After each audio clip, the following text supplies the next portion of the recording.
Ciao a tutti, sono Kevin Reutero ed ho 27 anni. Dopo aver conseguito la laurea magistrale in informatica internazionale, mi sono trasferito a Udine ed ora sono dottorando presso il Dipartimento di Scienze Matematiche, Informatiche e Fisiche. La mia sede principale è Udine, ma il corso di dottorato mi ha dato la possibilità di vivere in altri paesi, come in Inghilterra e in Australia. Durante il corso di dottorato ho presentato diversi lavori a convegni internazionali e ho svolto collaborazioni in Europa, America e Oceania.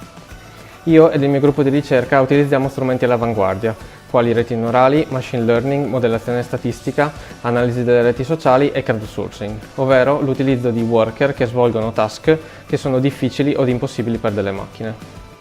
Il mio progetto di dottorato riguarda la valutazione dei motori di ricerca, ma ho svolto anche altri task, quali l'identificazione ed il contrasto di fake news.